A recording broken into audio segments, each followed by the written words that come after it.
Hi guys, welcome to the podcast. This is something new for all of us.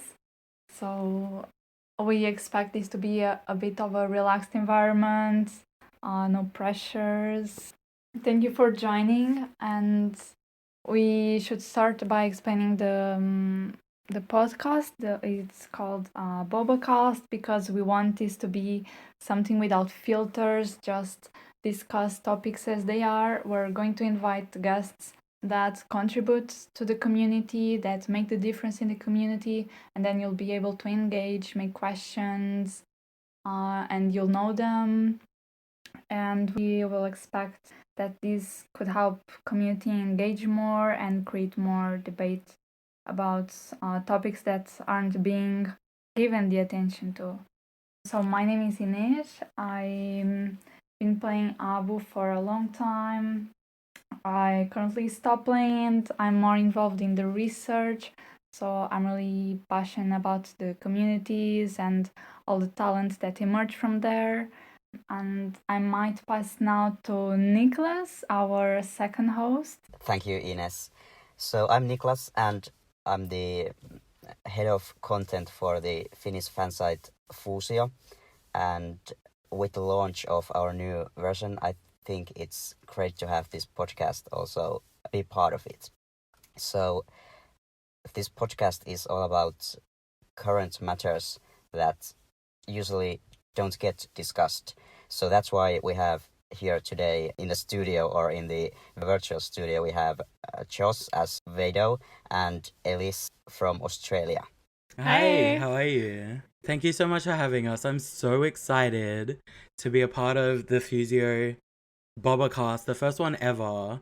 This is just such an honor. Like, I'm so excited to do this and so happy to be talking about real things and things that are in the community that need to be spoken about. So I'm just so thankful to Tommy and Ines and Nicholas and Elise and everyone that's a part of this, and Fuusio and Habbo, everyone, and all of the international fan sites. Yeah, no, I'm definitely excited to get some conversations happening that aren't usually what we hear. So, yeah, let's get to it.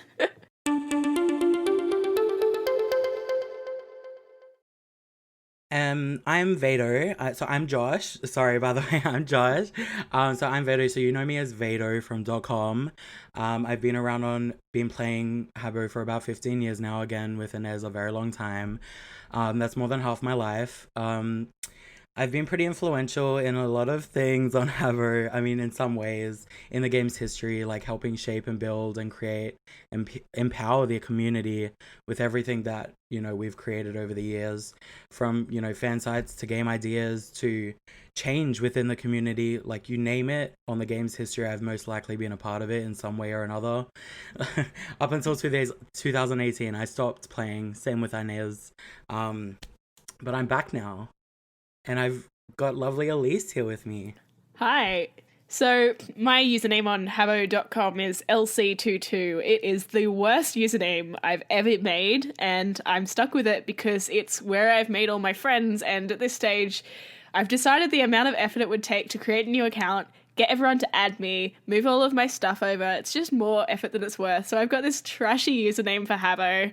I signed up in 2006, so if I think about it, there were probably much better usernames out there I could have had. Didn't think about that, but, it's 15 years ago, and 15-year-old, well, I would have been younger than 15, 15-year-old past me, not having a bar of originality, apparently. But I like it. No, I like it, Elise. I love your username. It doesn't mean anything, and everyone's like, oh, is it LC because it sounds like Elise and LC, like, I'm like, no, it's just 2 random letters and 2 numbers because I thought that would be cool. So yeah, I've been playing for 15 years. I signed up in 2006, 2005. So Same. Oh, it's a long time. You don't realize how long it is until you sort of stop and take stock of how long it's been. And how did you guys meet? You guys have some projects together in Habbo and outside Habbo as well? Yeah, so I think we met in .com. Josh is pretty well known, so I probably knew about him before I met him. But it's really hard because you meet so many people in Habbo and on online communities. I can't always remember or pinpoint them. But I think there was like an artist on Habbo.com who was really prominent and who made an avatar for Josh. And I think that's currently your Twitter avatar. Is that correct? No. So it's not right now. So there was a beautiful artist back on Habbo Australia by the name of Winter T, and she created this beautiful art for me and of my Habbo character, and it was before really anyone was creating, that sort of art for Habbo. Let me just throw that out there. But she created this beautiful character for me, and I made it my profile picture, and I edited the name out of her watermark out of it, and Elise messaged me randomly before we had met, and she was like, why did you do that? Well, you can't take the name out of it. And I said, no, I paid for it. I was like, no, I paid for it. It's fine. She was cool. So, but ever since then, I mean, you said, we've worked on projects. We've had multiple collaborations together. Elise and I just have a connection that creativity and creatively, it just fills my heart, because I can't thank Elise enough, because she really, is the best person, and we just work so well together. So we've done a lot of things together, a lot of things that are dear to my heart, and things for Habbo and things outside of Habbo. And we've even got, more stuff coming up this year and later this year, and probably even next year. We just love working together. So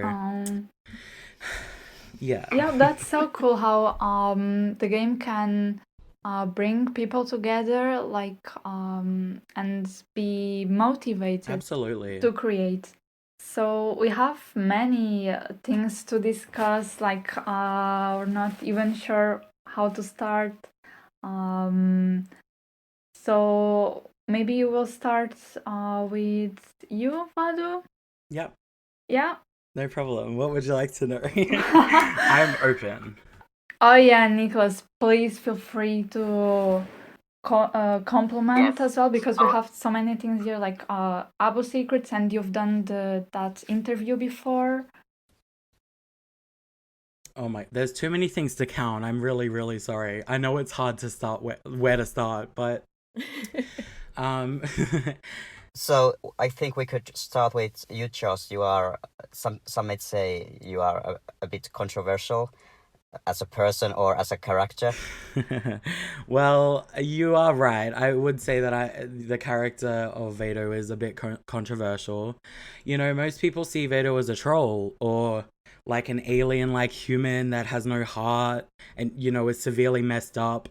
I guess a little of that is true, but however, the persona, I've created from the beginning as a character, Vado, no one apart from a very select few know the real Josh under the silly game character, like Elise is one of those many few people. I would consider myself, and this is just me talking about myself, but I would consider myself a very kind-hearted person who cares deeply about everything I have interest in. And I've always given my 100% at no matter what I do, even throughout life. So, I have struggled with potentially fatal chronic illnesses, which caused a huge shift in my art and the way I approach life. But that all brings it back to the game of Habbo, because Habbo's impacted life, because you're a part of this game where thousands of others who have also played this same game, because the truth is that we're all a little weird or messed up in some way, right? So weird as in unique, or something that makes us different. So coming back to being controversial, I think that there's no simple way to put it. It's a character, I guess you could say. And that's all it really is. Yes, perfect. And when it comes to Elise, you are maybe not as famous as Jaws in the Habbo Oh, community. yes, she Oh, is. No. Let me yeah, get that right. she Yes, is, she but is. She like, is famous. She gets noticed. She is famous. She is beautiful. I would say that my fame is different. I don't have a persona that I've created on Habbo. I've tried to always be as open as I possibly can about who I am. Like when I first joined, I had a fake name. I used to say to people, "Hey, my name's Kate. Who's Kate?" And they'd say, "Hey, Kate," when I entered a room in Habbo. It didn't last very long because I'd be like, "Who are you talking to?" They're like, "You?" No. I'm like, oh yeah, that was a lie, because apparently changing your name online is the way to stay safe. And over the years, I'm like, well, I can understand why people would have given that advice, but it just doesn't make it easy to be real and project the personality that I have in real life onto my online character, and it confused me. So I got rid of Kate. Elise came back full strong, and that's who I am. And I've always tried to be open about that, but through the collaborations I've done, that's where I've sort of built up a little bit of a name. So I've collaborated with Josh and Vado, and a lot of people come and recognize me from his music videos, and that's weird because I'm like, wait, really? You remember me? I'm not the person who released this. That's him. But yeah, But you're it's so nice. talented. That's why they remember you, because you're talented. I do think, though, the most recognition I get isn't from Habbo itself, but from another game that I worked on, which is Lasuni. But I think we'll talk about that a bit later, if you guys want. Mm-hmm. Yeah, that was an interesting point. That we've seen that in the community, people are starting to identify themselves more with themselves in the real life rather than the character. Well, there is still a lot of bad use of the game on that aspect, well, where you can pretend to be other person, and well, but yeah, it's good to have that connection. Like, I do think that, there's things that I've done throughout the character of Vado that is wrong and that I regret and that, I wish I never did. But most of the time, as I said, like, I consider myself a troll. So I feel like anything I do, I just, it's, to me, it's in a jokingly way. It's to make people laugh. And if anyone doesn't, listen or like what I do, that's fine. And if people do, that's fine too. But I do feel like there is this sort of reputation that, I seem to have that's not a positive one. And that's okay. Not everyone's going to have a positive opinion, but there are some that do have a positive opinion. So I don't know, like, I do wish that I could change the perspective of people's mind about when they think about Vado. And, hopefully I can achieve that one day.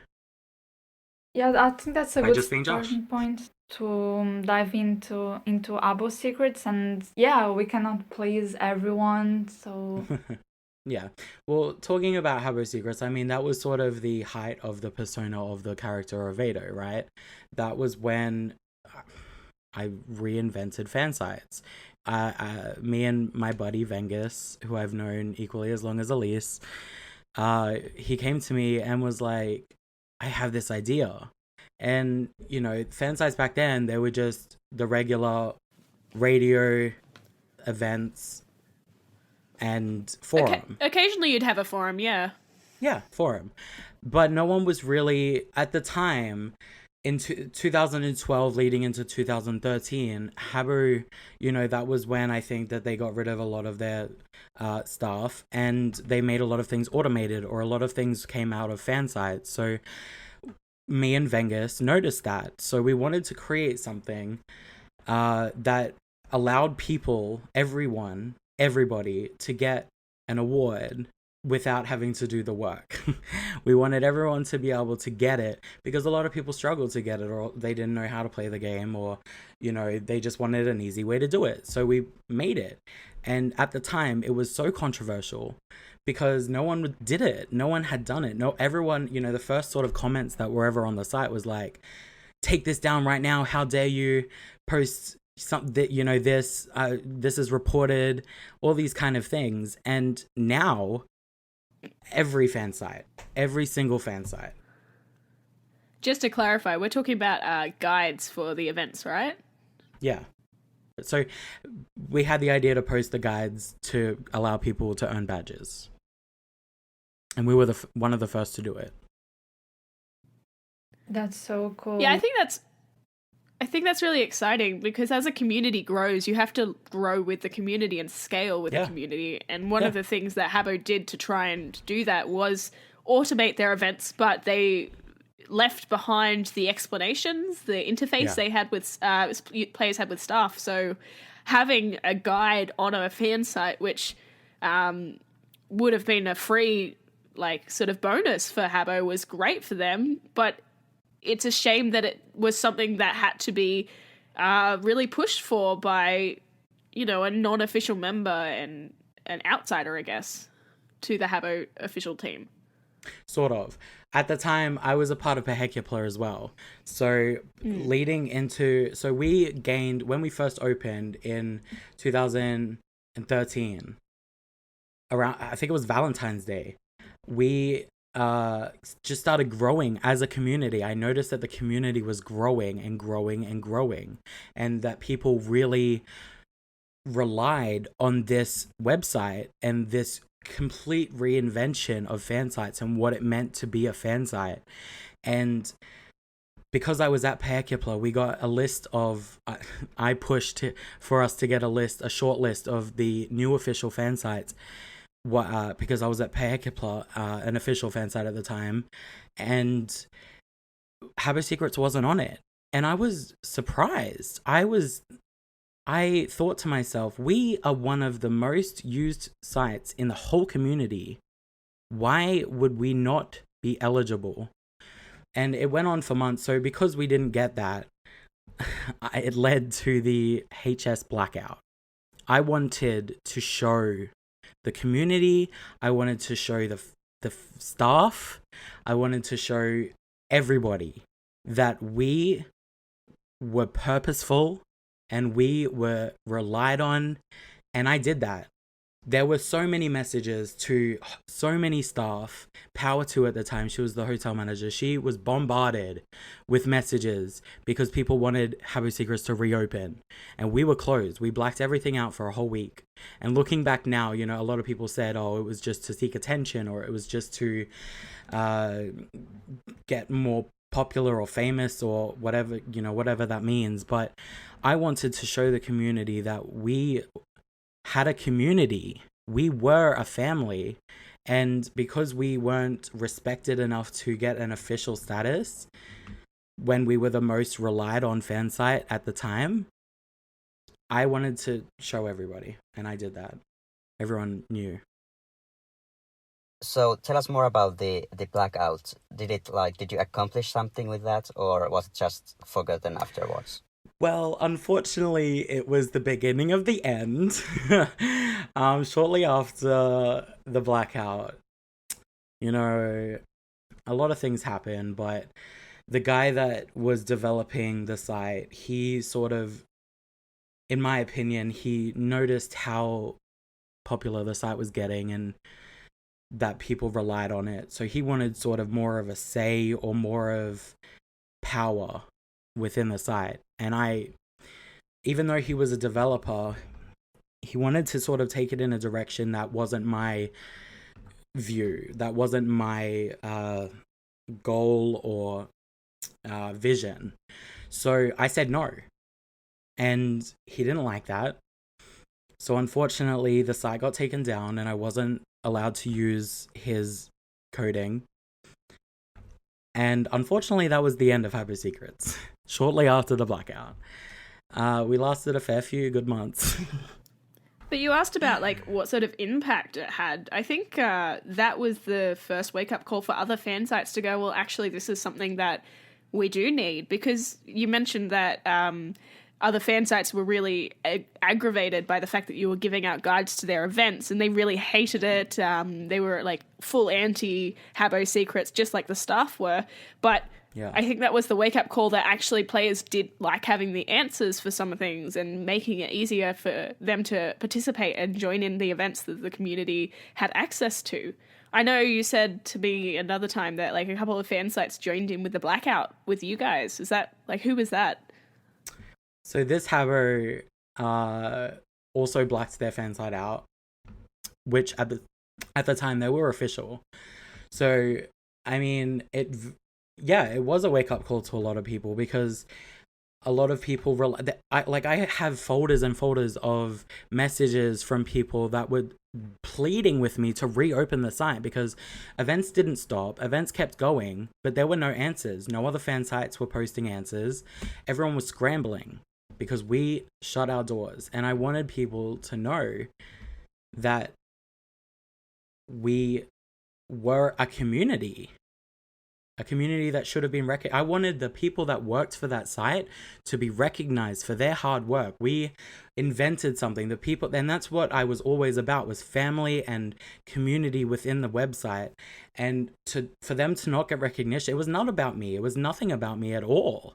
It was about the community and, you know, showing like, why couldn't we grow as a community, as official, like the other websites, just because we posted guides, which is now common practice.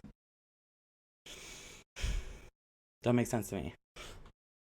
That's a really interesting point on the fan sites. We've seen that they struggle a lot to get some recognition, and they need to follow many rules, isn't it, to be approved. There was a rumor or something that now within the Brazilian community, I believe, staffs want to cut their contact with the fan sites a bit more. So yeah, I cannot imagine the struggle that it is to run a fan site, and Niklas must yeah, he knows more about these days. Like, wow. Yeah, so I think, I'm not sure how it was back in the day with Habbo secrets and all that, but at least nowadays, when it comes to running an official fan site, it's rule after a rule after a rule and so on. You just get so much pressure from staffs, but then when you try to have some recognition, they just reject it, and that's the end of it. So yeah, it's definitely not an easy job. I think that it's always been like that, though. I mean, remembering back to Habbo Australia, I think that it has always been like that. However, I think it's just changed over the years in, you know, different aspects of what the requirements are. But I know that there's always definitely been sort of this struggle, and at one point that, you know, Siolaki cut all ties with fan sites. There was a point, but everyone basically, you know, protested. I can't remember when that was, but it was, you know, a significant time, because they had just cut everything, and we fought for it to come back. And when it came back, they allowed us, at least on .com, they allowed us to run events for the first time in the game, basically, and we got to send Habbo all of our own graphics and all of our own banners and campaign ads and everything like that, all of our own stuff. And I remember, because as I said, I was at Pehekipla at the time, and so I was able to host official events for Pehekipla, and I think it was Habbox that went before us. That was the very first fan site that did it, and I think they did like a fairy tale theme, and then the next week it was Pehekipla's turn, right? And we self-promoted everything. Everything had logos of Pehekipla. Everything had the duck. Everything was branded exactly to Pehekipla, and I wanted to show the community that I meant business. I was here to promote my website with an event for my fan site, and I want to draw people into my site. I don't want no lame little thing. And then obviously people followed suit again. Now you see a lot of branded stuff from a lot of fan sites. And, you know, it was fun. It used to be fun. It used to be a real thrill to create an event and then get to release it amongst the community. And I think that's what's missing. You know, fan sites get to host games now, but that's about it.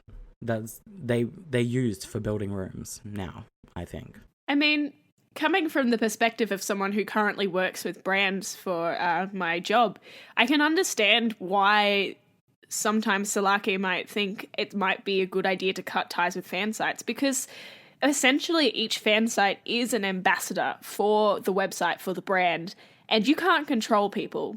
You yourself, Josh, you say that you are known to be a troll, and that's a wild card for staff. Yeah. Like, I used to work with you on a competing website called Lasuni, and we, as a team, before you were hired, we discussed the fact that you were known as a troll, and I had to go and bat for you and say, no, if you give him the job, he will work his ass off. Am I allowed to say that? He'll work his butt off.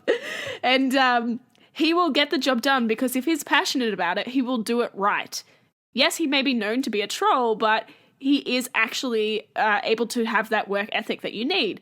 But for people who don't have that one-on-one knowledge of knowing people, like especially for the Solaki Habbo staff, like they don't know each individual person on Habbo. They don't know how people are going to react, and they don't know how it's going to reflect on Habbo in the end.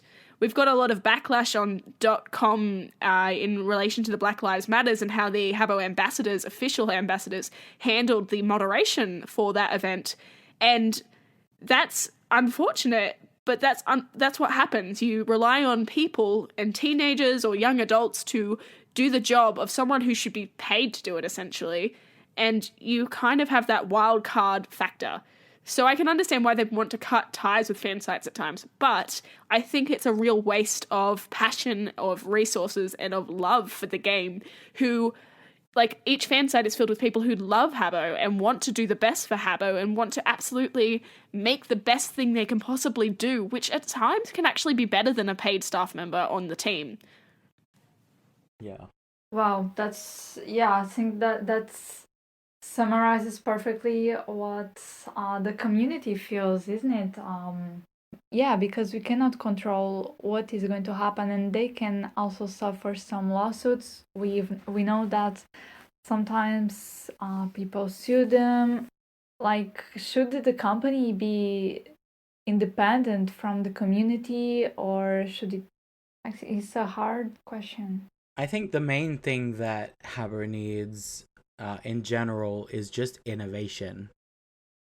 Innovation is so important because, you know, the last thing we really saw that was innovative at all was Wired, and that was 2010. It was 10 years ago. You know, all we see now is room bundles or badges, right? There's no innovation in the game in a way that brings something new to the players that they would like to see. In all these other games that you see that are wildly popular, you see updates and brand new things.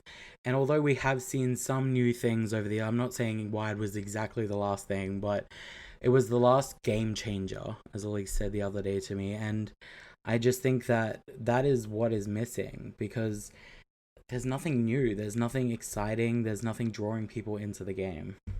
Yeah. Oh, yeah. Now on the new version, they want to introduce levels, and we've been having some discussions about that, like Habbo having levels, as it is associated with like a virtual reality where we can escape. Is it now going to turn now just into a normal game? Okay, you need to pass these levels. Will that bring another type of community that just wants to pass those levels and play and get out of the game, don't interact with the community? And can that be good for the actual community, or are we going to be even more addicted to pass those levels? Well, I think that the whole game is moving to automation. This is, you know, the thing that is most prevalent is that they are moving more towards automation and less involvement in any way. And I just think that, you know, a lot of users would answer that they need more staff, right?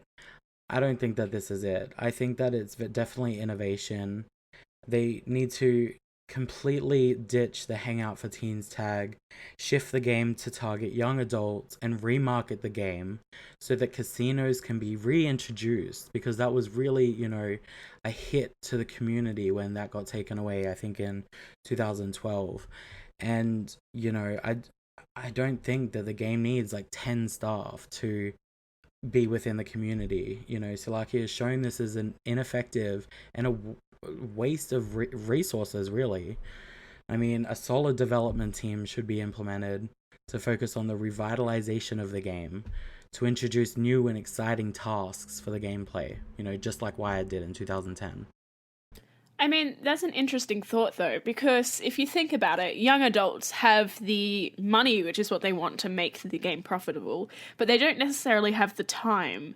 So, I know I had a friend when I was a teenager who played Habbo, and her mum would buy her a Habbo card a month to keep her happy, and she would play the game constantly because you come home from school, you log on to Habbo, you hang out with your online friends. And I think as a online hangout for teens in a chat-based game where you just chat and build stuff, like that was a really effective thing. If you wanted to make Habbo for young adults, you'd have to shift the model, I think. You wouldn't create Habbo, you would create something else. And you would just rebrand it entirely. You don't want Hotel Hideaway either because that's not what the young adults want. They just want a nostalgic Habbo if you're going to do that. So in that case, you kind of shift away from what we have currently into a more of a, even potentially a retro-based sort of idea, because that gives the older audience the freedom. The problem with that, though, is that you can't really promote it within Habbo. The moment you promote it within Habbo, you're exposing potentially 13-year-old kids to this idea of a game which is aimed at 18 plus, and you have so many other issues that would potentially arise from that. You don't want to open yourself to the lawsuit.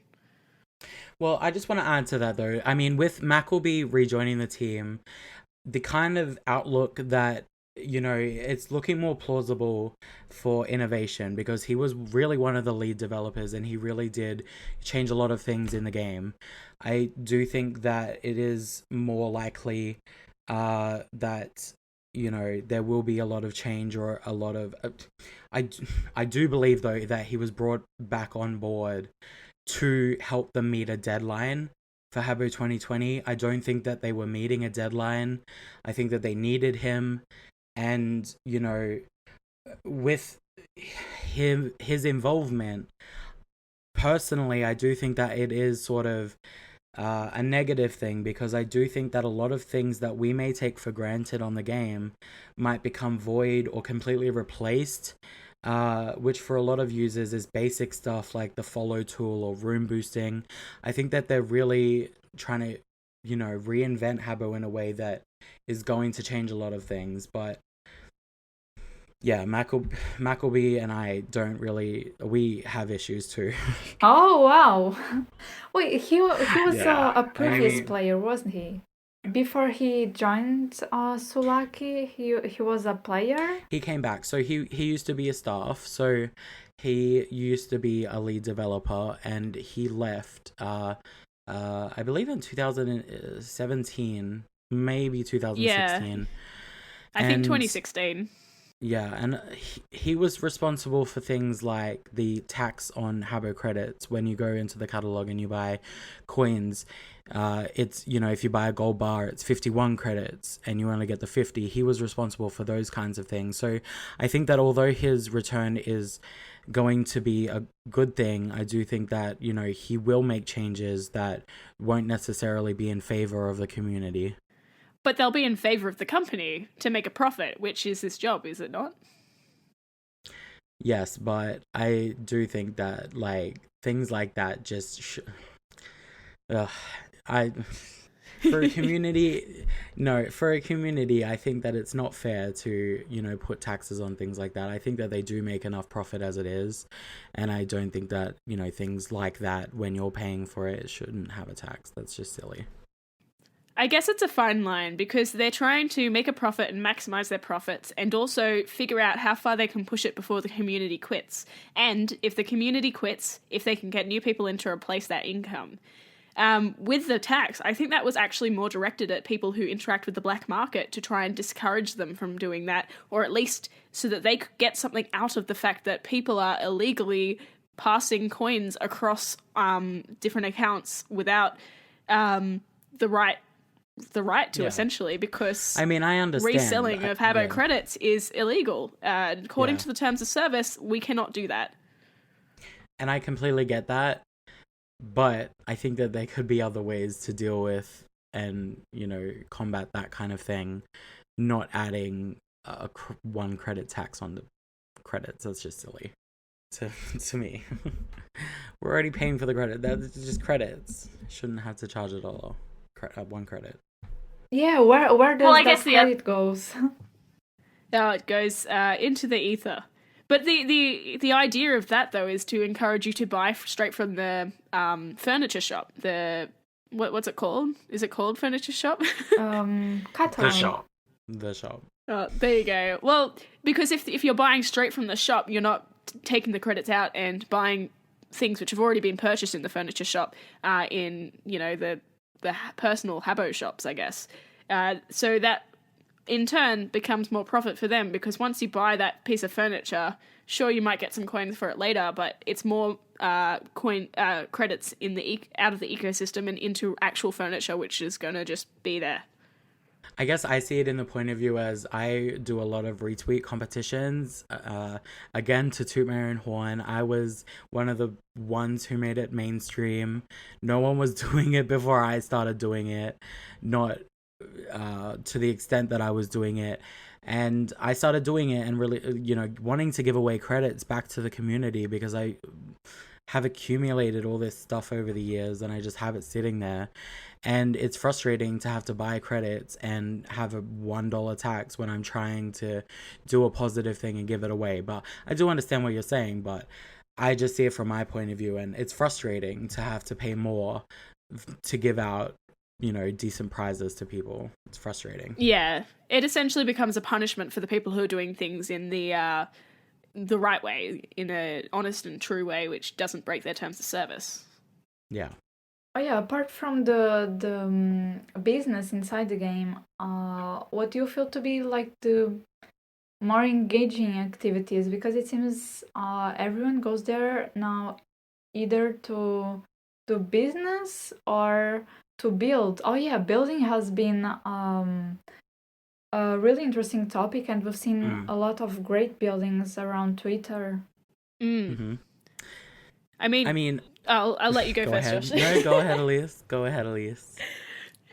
I think one of the things that Habbo has done really well since it's embraced social media is really show off the buildings that people are making. I think that's a fantastic way to be embracing their community without much effort. Seeing things that people are sending in, the screenshots people are posting on Twitter, and using that to promote their game, I think that's an excellent social media marketing model to be taking for them. And building is a real art form in Habbo. You can create some amazing things if you have the skills or the know-how or enough time, really. You don't necessarily need Wired to make your creations really good. So I think the building community in Habbo is very strong, and Habbo does a very good job at recognizing them through Twitter, social media, Facebook, and also through their Builders at Work competitions that they're currently hosting on .com. I think that's a great way to sort of say, hey, here are the best of the best. Let's put you all to the test, I guess. I agree, and I attribute a lot of that as well, and it's something I don't say often, but I really think that Polks helped showcase those kinds of things.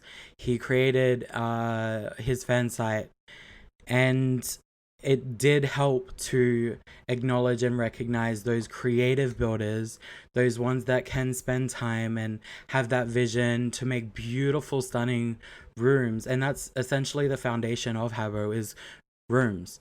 And I think that Polks did a great job at helping, you know, to shed some light on those people. And I really commend him for pushing fan sites further and having that idea to, you know, be rewarded for the creativity that you can come up with just with some furniture, you know. Everything else about him, though, is just a no from me. But yeah, he did a good job at, you know, having that idea. I think, though, the downside of the building community is it can be quite an isolating community. It is something you can do alone. You don't need people around to be making a room. You might want them around to chat to, but it is a very isolating task, whereas I think some of the other things going on around Habbo are much more communal based. You do want your friends to be doing it with you, and that's the game sort of scene, which is predominantly dominated by fan sites. I think fan sites are the quickest way to make friends on Habbo. You want to get part of a community really quickly and easily, join a fan site. I think that is a brilliant, area for people who don't know how to make friends online as easily, to be able to bridge those gaps and make those connections. Then I guess you've got the trading community, as you mentioned, Ines, which I am somewhat on the fringes of personally at the moment, but I don't know how much I would say that they build deep relationships. It's all about profit, and I've met some great people through the trading community, but I can't say I've met a lot of people who want to be open and keep those long-lasting friendships going, because they just want to sell stuff, buy more stuff to sell stuff, and that's about it. They're not that interested in the long terms of friendship online. One of the communities I was really into when I first started Habbo was mazes, and that's changed drastically over the years, especially with the introduction of Wired. But that sort of brings in the building aspect with the skill of completing a task sort of thing. So it's a bit of a cross between building and games. And I always did it with a group of friends. We'd all go and attempt the same maze. And I've still got a lot of those friends. I think that was a really good community that I became part of when I first joined. What about you, Josh? I first started on fan sites as well, way back in the day. It was actually called Habbo Orange. Of all things it could be called, it was called Habbo Orange. And I was a DJ. I started out as a DJ. It was before my voice broke, so it sounded like this little girl DJing, and it was fun. And then I eventually Are there any recordings of this? Oh, I wish. It was so long ago. But I met that would be hilarious. People. Yeah. No, I still know people from back in those times. And that's, we really created this friendship for the last 10, 15 years. And then I worked my way up, I guess. I eventually wrote news articles, and then I was interested in graphics. So I did graphics, and then I became owners of stuff. Nice. Oh yeah, guys, is there within the Australian community, how is it, like difference in between .com? Was it merged in 2007? 2010. Oh wow. I thought it was 2009. It probably was. I have it written down here somewhere. The community is different. I think for Habbo AU, everybody sort of knew of everybody. Like, you didn't have to be close to them, but there were big groups, and you'd know basically who was in them because it was a much smaller group, space of people.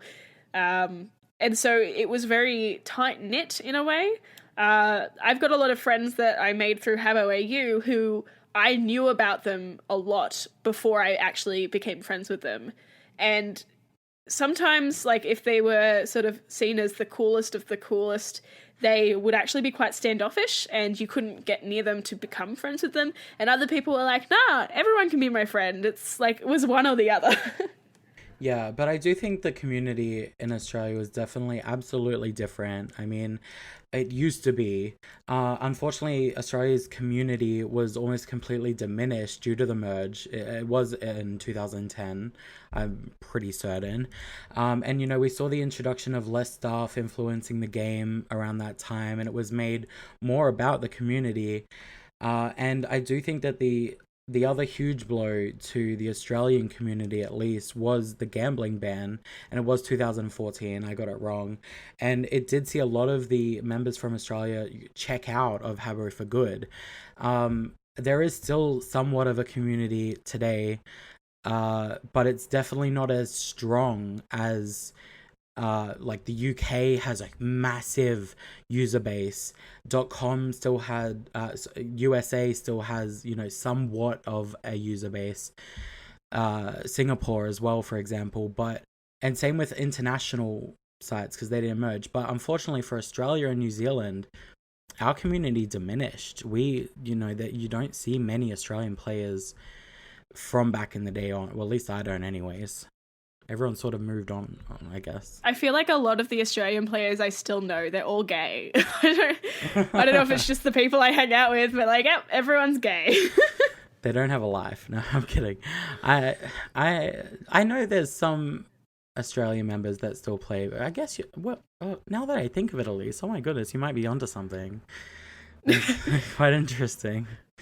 Not everyone, obviously, but there seems to be a large majority because that's a community in itself that knew of each other. They were very, like, the gay community on Habbo.com were very what's the word, famous, I guess, and they knew each other. Everyone knew everyone if you were in that community, and they still know everyone, and they still all talk to each other. I can't talk much about that. I'm on the edges. I'm on the fringe of knowing people. I mean, I got sort of popular on Habbo Australia. I guess that's where I first dipped my toe in the whole famous sort of thing. I would make videos back in the day too, and people still know me for that. There's a few players that still know me for that. So I do think that the sense of community is still there for Australia, but I definitely think it was very special back in 2004 to when it was popular, Australia-wise. It was really special. I think out of every hotel that was open, I think that Australia's staff really had something special to offer to the game. And, I do think that talking about personas and all that kind of thing, back in those times, personas were brought to us mainly by Habbo staff because they invented sort of a persona for for themselves to protect themselves and their identity in real life. And I think that sort of is where personas stem from, is that the Habbo staff were the pioneers for that. And I attribute so much to my characters because of the Australian staff. And unfortunately, when we had to merge, I just think that a lot of that sort of spirit that the community had was just gone. I think one of the things I really remember about habbo.com.au was the competitions, which weren't necessarily room building, but like they were just here's our theme, go for it. The campaigns, make something. Oh my god, Be they creative. had the best campaigns. Yeah. It really encouraged the creative community who had skills outside of what the technicalities of Habbo would allow to blossom. I know they had a lot of video comps and a lot of art comps, like poster comps, and you could incorporate Habbo screenshots or Habbo rooms into those entries if you wanted to, but if you wanted to colour outside of the lines, that was absolutely welcomed. Winter T, who did the avatar that Josh used for a long time, is actually one of the people who inspired me to become a graphic designer today. Like, it is the first sort of contact I had with, maybe I could do art as a thing, like outside of, just for fun, because she is also an accomplished graphic designer as well. I'm no longer keeping contact with her, but I was following her for a long time. I feel like I'm talking too much.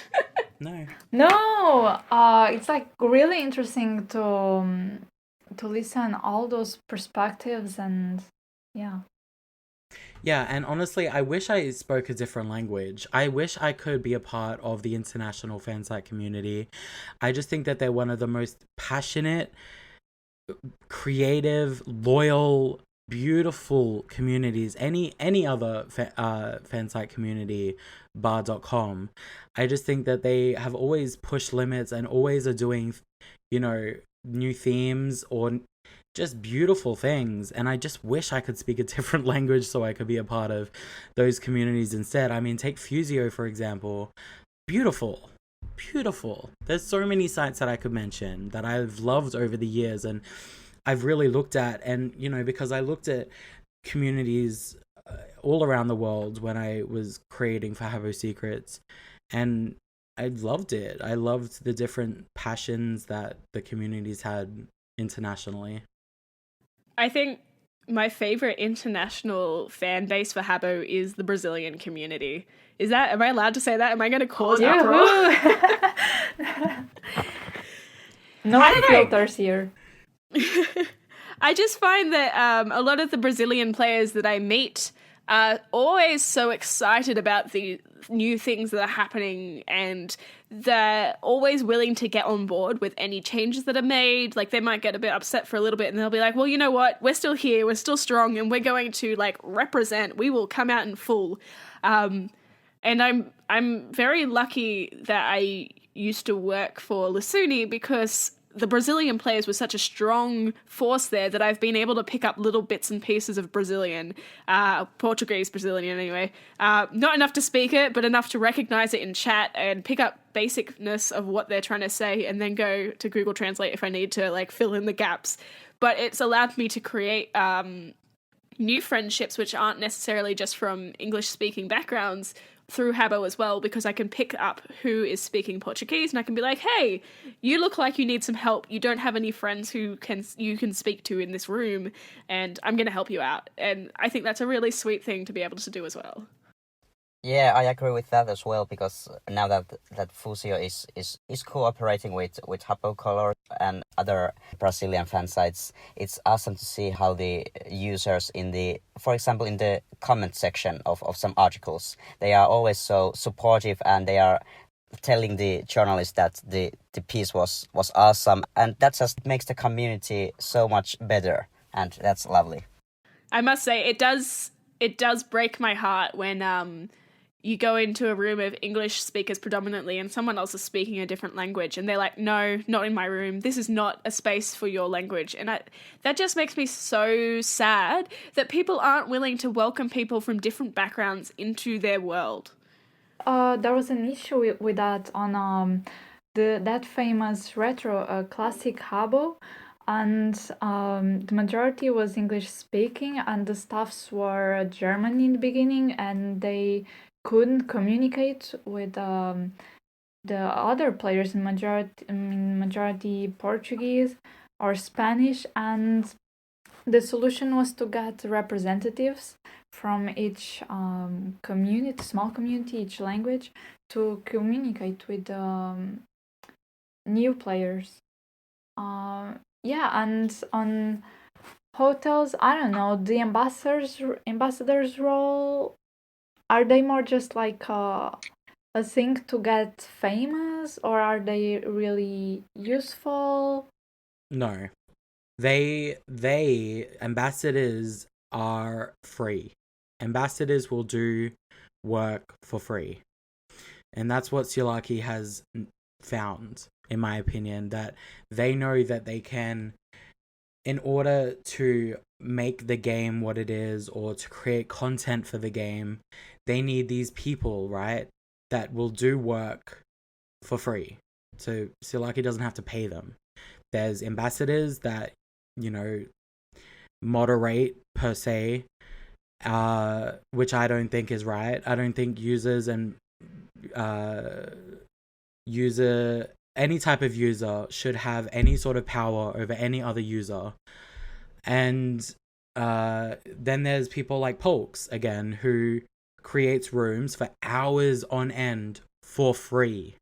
And I think that Habbo knows that, and they use that to their advantage, so that the content that's being put out into the community is all by community members, but it's a very select few.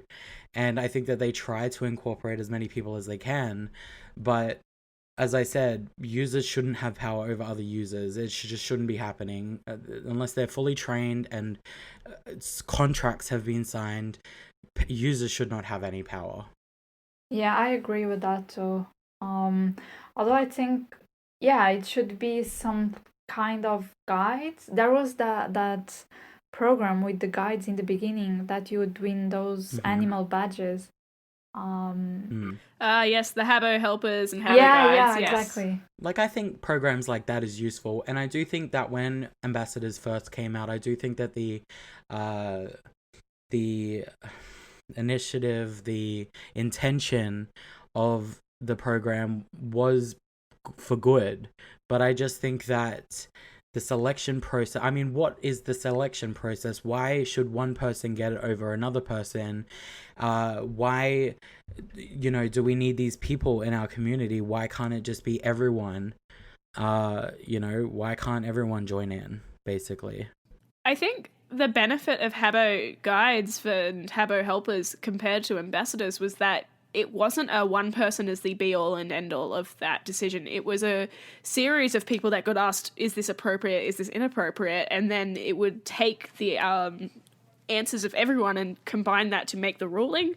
And so one person trying to be vindictive wasn't going to affect the whole answer and outcome, because everyone would answer and they could sort of see what the majority was. Whereas with ambassadors, you are elevating one particular player above the rest and singling them out and saying this player is more important than the other players. Like, I can't even enter a room, right, when there's an ambassador, because I have that certain persona, right, the character.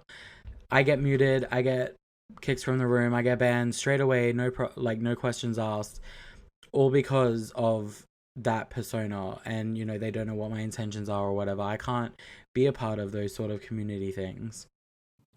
Yeah, I've mentioned Lasuni a couple of times during this podcast, and that's a game that I joined as a player initially before I got hired as a staff member, initially as an events coordinator and later as a community manager.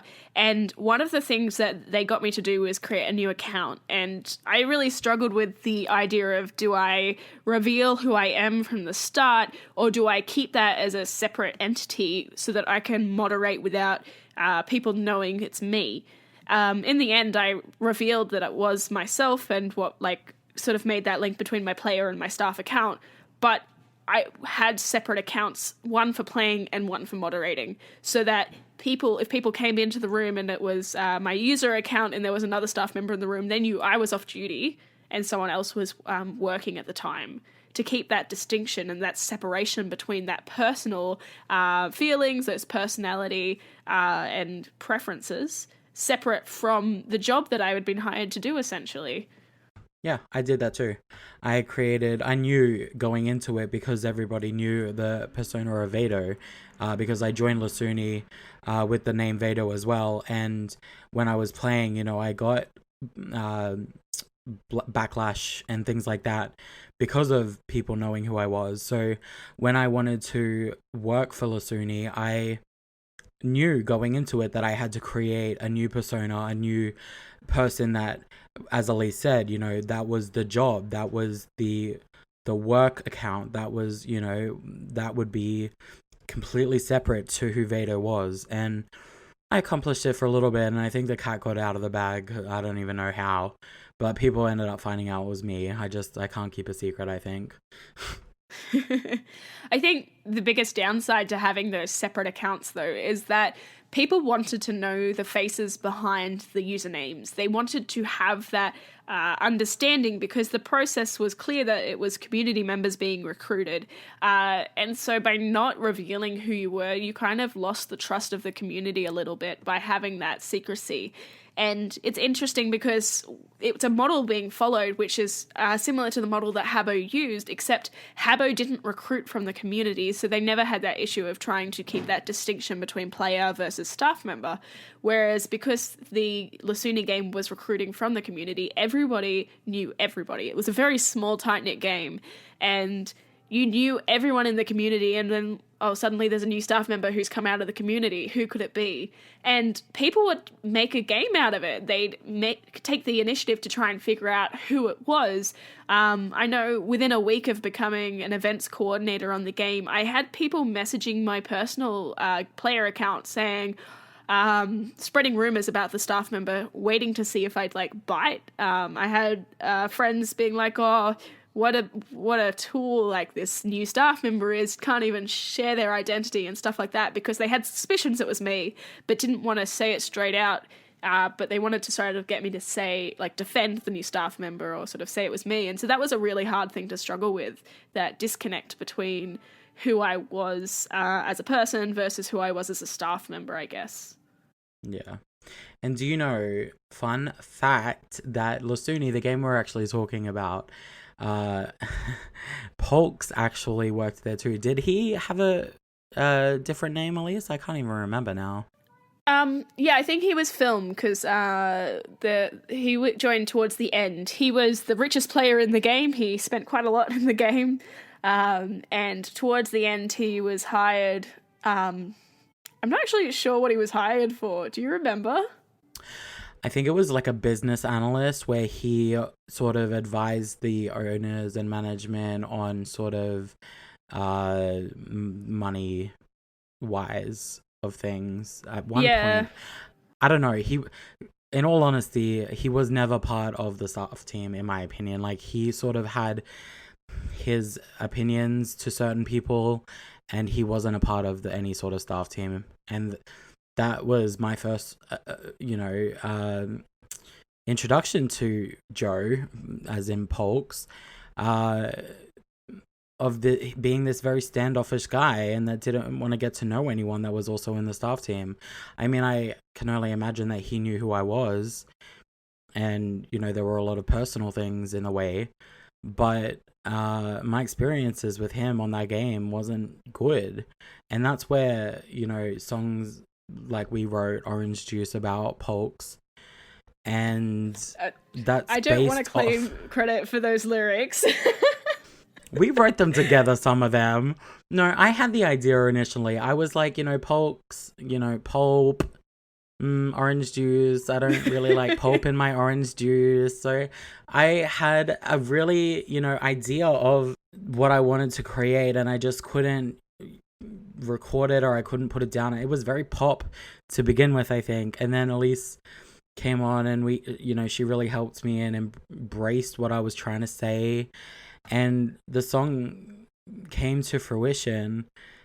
I wanted to write something because, Polks, I was sitting in a car dealership waiting for my car to get new tires, and he was tweeting at me something about Skittles, and that I remind him of a Skittle and like, shut up Skittle or something, whatever he was saying.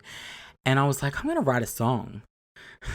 I'm going to write a song because Skittles taste better than orange juice. And that's all I could think of, is just like, Skittles taste better than pulp in my orange juice.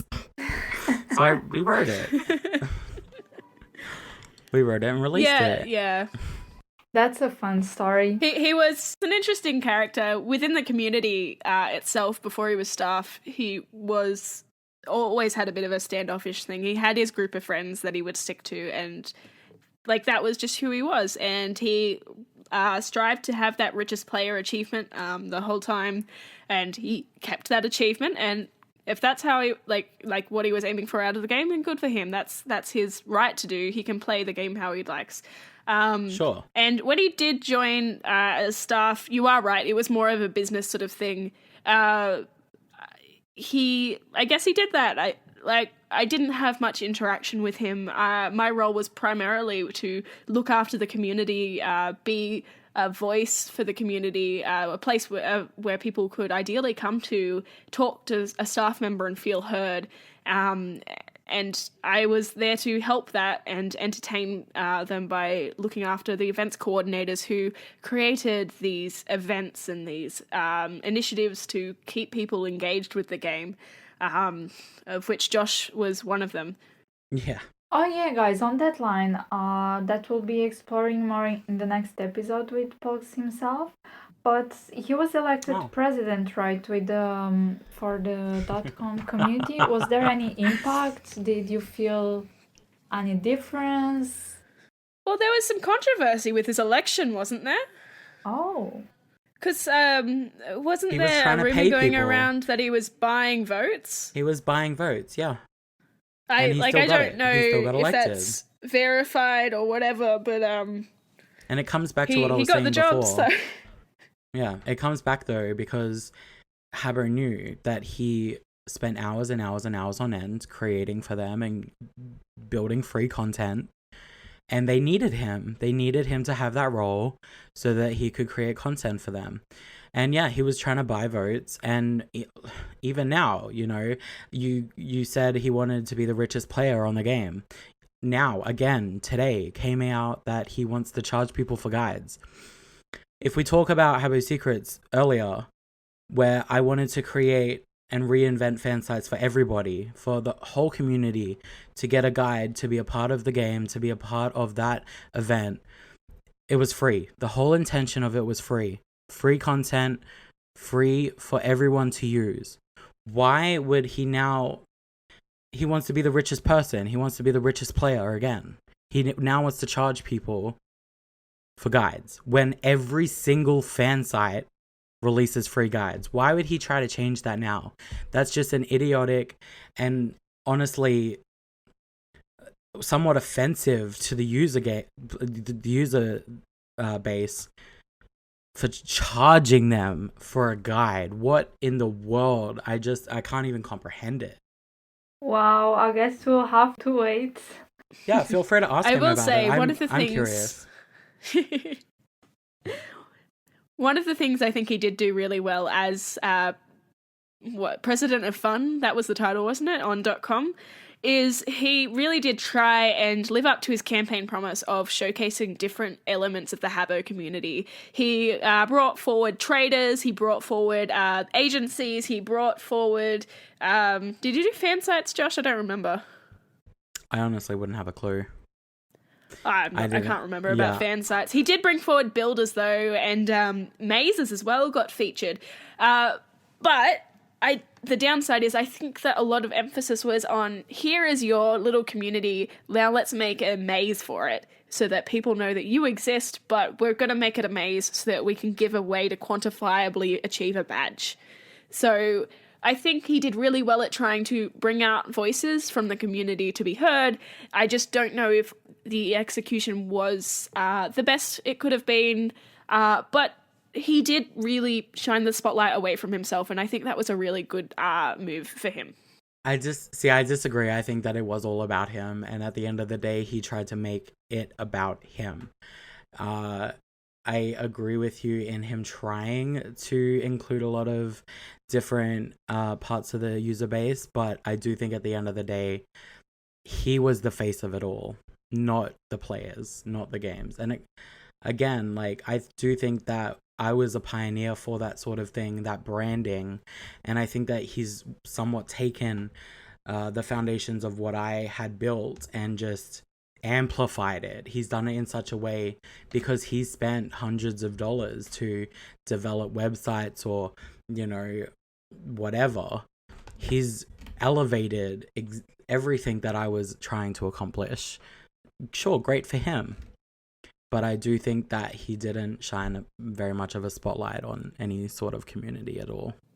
I mean, you had staff, I guess, back in the day, and because staff have become a smaller aspect of the game, we've now got star players, and there's no real way to stop that. If people want to find someone to flock to and find out more information from and follow, essentially, there's nothing that can be done to change that. It's just great. Whether or not Habbo endorses them. It's great. It's just, what are his intentions? I mean, if you really look at it, again, I bring up that he wants to charge people real life money to get game content and guides on how to do that content. To me, those aren't good intentions. You don't charge people. That's, looking out for your own back. Everything that I've done over the years, I've never done it for money. I've never done it for to make a quick dollar. I've never made money off I sold some ad space to an agency once for Habbo Secrets, but I never did anything to charge people money. And, his intentions, if he's going to come out and try and charge people, I think that, that really shows what he's all about. Damn. Guys, we're going towards the end, so we'll have here couple of questions. We've talked about a lot of things, and if you had the opportunity to talk to Sulake or someone responsible for the community, what would you say, suggest? Innovation. Innovation. Where is the innovation? I just think that there's nothing of anything these days. I mean, it's all of the same. It's room bundle after room bundle.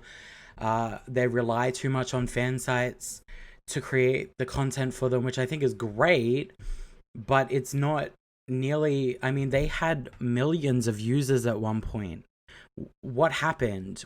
There was a milestone where it just started decreasing. Why haven't they looked at that? Why haven't they tried to rebuild that user base? What are they doing wrong?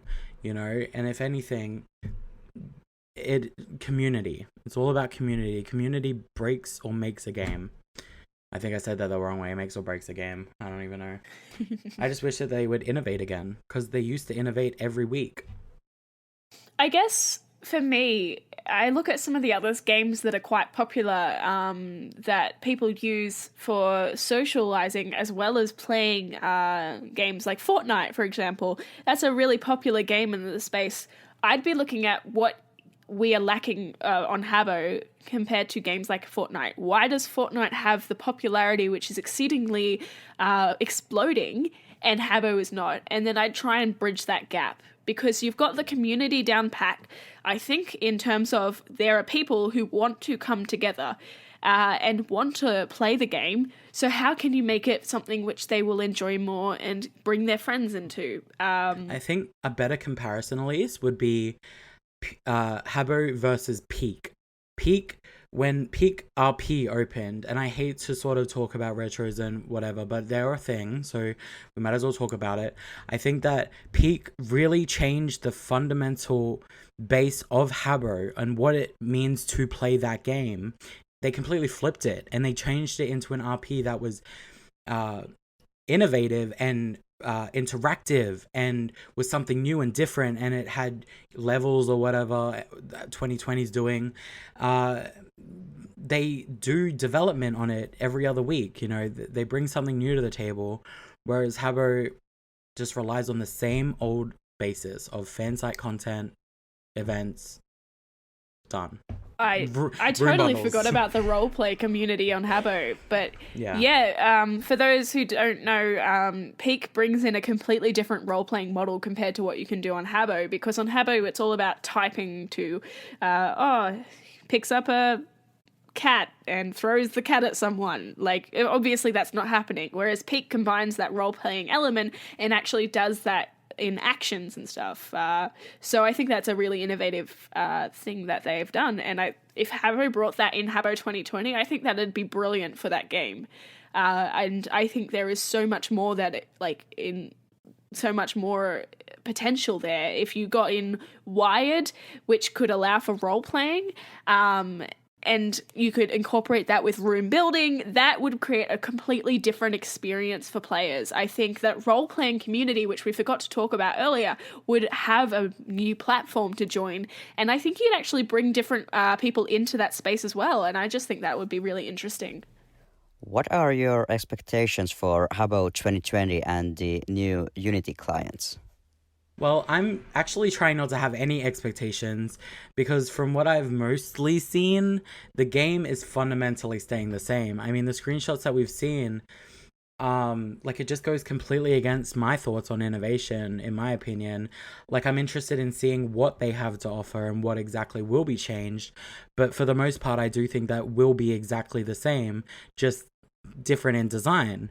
It's clear Siolaki is struggling to meet a deadline of Habbo 2020 and will likely opt for an mid-October, mid-November release, as they had to resort to re-recruiting Maccleby, which is a clear indicator that they need help. So I'm not having any expectations of Habbo 2020. About the mobile design as well, what do you guys think about that? Oh, I don't know how anyone plays the app for Habbo. Oh, my goodness. It needs a complete overhaul. The whole thing. The user interface is not clear, it's not obvious, it's difficult for players to get into. I'm surprised at how many people actively use it and enjoy it. I think maybe if you had an iPad, it's a little better, but on the whole, I find that experience really frustrating. I occasionally log into the Habbo app on my phone to see if my stuff in the marketplace is sold, but as far as conversation and community, I find that really tedious to keep up with the room, because I don't have the big keyboard, the touch typing capabilities on a phone. It's just really frustrating for me as an experience. Yeah, that was quite a good point when compared to Hideaway that has been doing success. So it will be fun to see how those communities will interact with, if there are any players that will come to Habbo now, because it will be mobile as Hideaway. So guys, before we wrapping up, do you have any final thoughts, anything to add?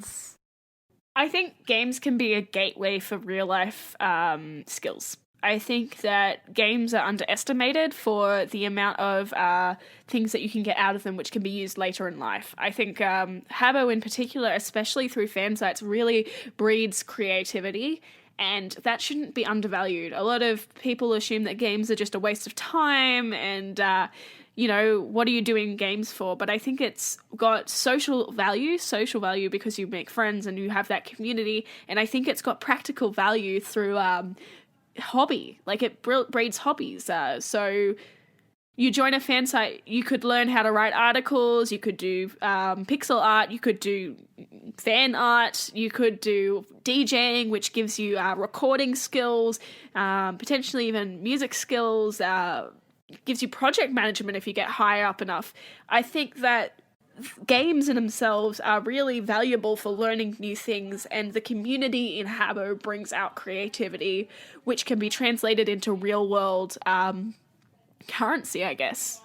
Yeah, I've developed many skills thanks to Habbo, like graphic design, video editing, HTML, PHP, public speaking, confidence, even, which has taken me to new cities in Australia and brilliant opportunities in real life. All because, I sat around on Habbo for years, So I completely agree with what Elisa's saying. And that's why I had to take a break in 2018, because I got to use all of those skills that I had learned over the years through Habbo, accumulated through Habbo. I got to put them to real use and earn real money, and I think that games like that are important just for character building as well. Cool, and we're very happy for you to be on this episode where we are talking about a lot of creativity and innovation, and you guys are artists. So thank you. And I think people will be very happy when they listen to this episode. Yeah, absolutely. I completely agree. So guys, Elisa's one of the most talented person. She's one of the best artists I've ever known. You're very sweet. We need to share a lot more of your arts as well. Yeah, well, we've always created art together, and even not together, and I'm just very passionate about it, and I get to really express my creativity in a way that everyone might not understand, but for me it's expressing that. And last year, 2019, was such a hard year. We're all having a hard year this year, but for me, last year was, my heart was breaking, and I channeled a lot of that pain into art, and it was actually a collaboration with Elise that we did back in 2017, and I always wanted to make a video for it, and I just took all of my pain and all of my thoughts and just put it all into that video, and I loved what the outcome of it. And it's just a real way to express ourselves, and I know Elise feels that way too. Being able to express yourself is just so important. To say something video. I love that video. Oh, I can't remember which, we made so many collaborative projects that we work over for a long time. I forget which one's which, but yeah, that was a wonderful project. And it really meant a lot because I got to really say how I was feeling in that video. Same with Orange Juice. I got to really say how I was feeling. So guys, let's go to the challenge now. We'll have we don't have a name yet, but it'll be something like a guest wall or something, where you'd agree on a sentence that it will be completed with the next guest. So you'd say the Bubba wall. Okay. What about the Bubba wall, Ines? Cool, thank you. The wall of Bubba. The Bubba wall for the pub, but the Bubba. Oh my god, I can't even say it. The Bubba wall for the BOBBACAST. Nice. So you would leave a sentence, and the next guest would continue that sentence or that line of thought. So we're sort of talking about trying to summarize the community in a sentence, which can be complemented by the next guest. Yeah, exactly. Elise, do you have any ideas? I think the community is strong and fierce and powerful, and you shouldn't underestimate how much the community can do regardless of what Habbo allows them to do. Your turn, Josh. What is the community? What is the Habbo community to you? Well, I guess I summarized it in a song I released actually on New Year's Day. Can I say the title? It's called F You Habbo. And I wanted to make that song. I wanted to make it because I don't feel like they listen to their players in the way that they should. I think that the community, I wrote in this song, we've played for years. We've been around. We know it all. We shut it down. We are creative. The game is ours. You guys should listen to what we're saying. You Habbo. It's getting so boring. Nothing innovative. And I feel like that's completely true. I mean, those words just came to me. Yeah. Sorry for swearing. I can't believe you just swore in your answer. I mean, that is what I truly believe. They should listen to us. Oh, I know. I know you believe it. I needed something that would catch their attention. That's what I do. As we're talking about new releases, are there any projects from both of you that are coming out? Any album? Oh my goodness. It's 6 more days from today that my album Pixel comes out. It's a collection of songs I've worked on for the past 2 years, and I hope that people like it. I mean, some people won't. Some people don't get it at all. But Pixel is really diving into that sort of internet community of pixels that we all know from our childhood. And it's a collection of songs that are essentially parodies. I did a song with Elise. Some of them don't really relate to it that I wanted to include.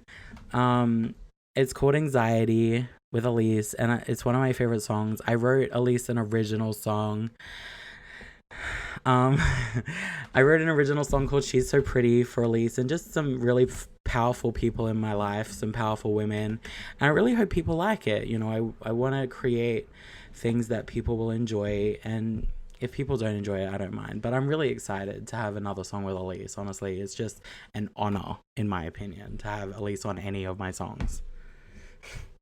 Given the community will be listening to this at a later date, what date does that come out, Josh? The 4th of July, like literally 6 more days. Oh my goodness. And it'll be a party.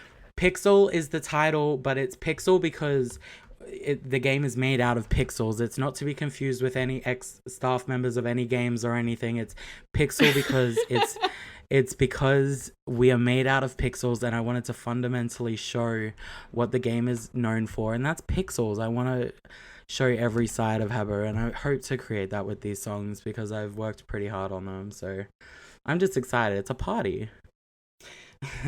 I hope I can live up to it. I mean, I've had to delay it because just everything that's going on in the world, it wasn't the time for, who is Vado? Why is he releasing anything right now? Why do I have something to say when it's nothing in relation to what's going on in the world? So I wanted to wait, and I feel like now is the time that, we should party and we should celebrate Habbo. Yeah, I can't say I've got anything particularly coming out, but I'm always looking at what the communities are doing and trying to think about that with everything I do. I've come from a background of research and games research, so it really interests me to continue to watch how the community is growing and what's happening with that. And if I find something particularly interesting, I'm usually hosting a 1-hour slot for what I call Habbo Hot Takes on thishabbo.com, which is an unofficial fan site for .com. So other than that, I just sort of have some fun, meet new people, enjoy the game, and watch what happens within. And she writes cool songs. She just wrote a song literally about online communities. What's the title? It's not specifically about online communities. It's called Connecting Online. And it's about how we have come together online because of the COVID-19 pandemic and how people are still able to have that connection online. I totally forgot about it, to be honest. It's one of my favorite songs. It was written on a ukulele and it's so beautiful, so catchy, and quintessential Elise. I love it. Like, I'm jealous. I love the song. I can send you the song if you'd like to put a preview into the podcast. Nice, yes. I love it. It's such a beautiful song. All right. I'll send it along and you can use a snippet if you'd like, or the whole thing. I don't care. But I'm working on figuring out a way to release that. Maybe make a video about it with my beautiful rainbow ukulele. I'm so jealous. And can I just say, Pixel is out everywhere on YouTube, 4th of July. YouTube it. Just search Joshy Sparkles. Cool. We'll leave all the information attached to this podcast so listeners can then look for it and watch and listen as well. So guys, I think for us to wrap up, I would ask you, what question would you like to leave for our next guest? That will be Pulks. Well, I want to know more about why he wanted to charge people for guides. I think that's a really important question. I want to know his intention and why he thought that it was something that he decided to do. And also why he never replied to my statement in Orange Juice. In the bridge in Orange Juice, I wrote, look, we've all got our differences. We're going to destroy ourselves if we don't come to a resolution. We will be stuck in our ways. Now, I can be mature if he decided to too. And I have been waiting to shake my hand with him. Somewhat of the lines. And he never has replied. So I would love to hear his response about those two things. Okay. So, Pulks, here you'll have this question from Vado. Josh, will be curious to know the answer. So, Josh and Elise, we thank you a lot. We are here with, I'm not sure, 7 to 8 hours difference. Yes, thank you so much. I was sick and then I had to move house, and then I really appreciate you guys for putting this together and what you are doing and bringing communities together and fan sites collaborating in a way that we've never seen before. I'm so excited because usually you see fan sites that are divisive and they want all of the fame for themselves, but the international fan sites, they're coming together, and that's so exciting to me. It's just great to see an evolution. Yeah, it's been wonderful to be part of this discussion, and it will be exciting to see how the community continues to grow and potentially change with Habbo 2020 coming up. And I look forward to potentially talking more about it in the future. Yeah, and I love Tommy and Nicholas and you, Ines, and just everyone that's been a part of this, and Fusio and Habbo Color, and just everyone that helped bring this together. I just love everybody. I'm just so excited for everything for you guys. Yes, thank you for all the work you guys are doing. Thank you, guys. So, yeah, I think here it ends the first episode of BOBBACAST that will be available on different platforms.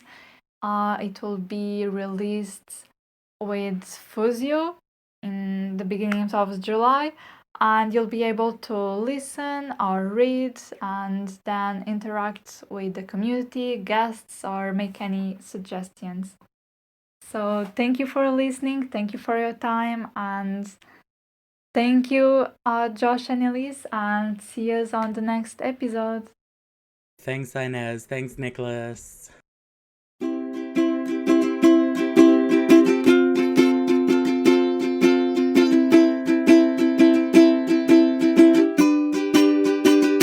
I feel like I'm lost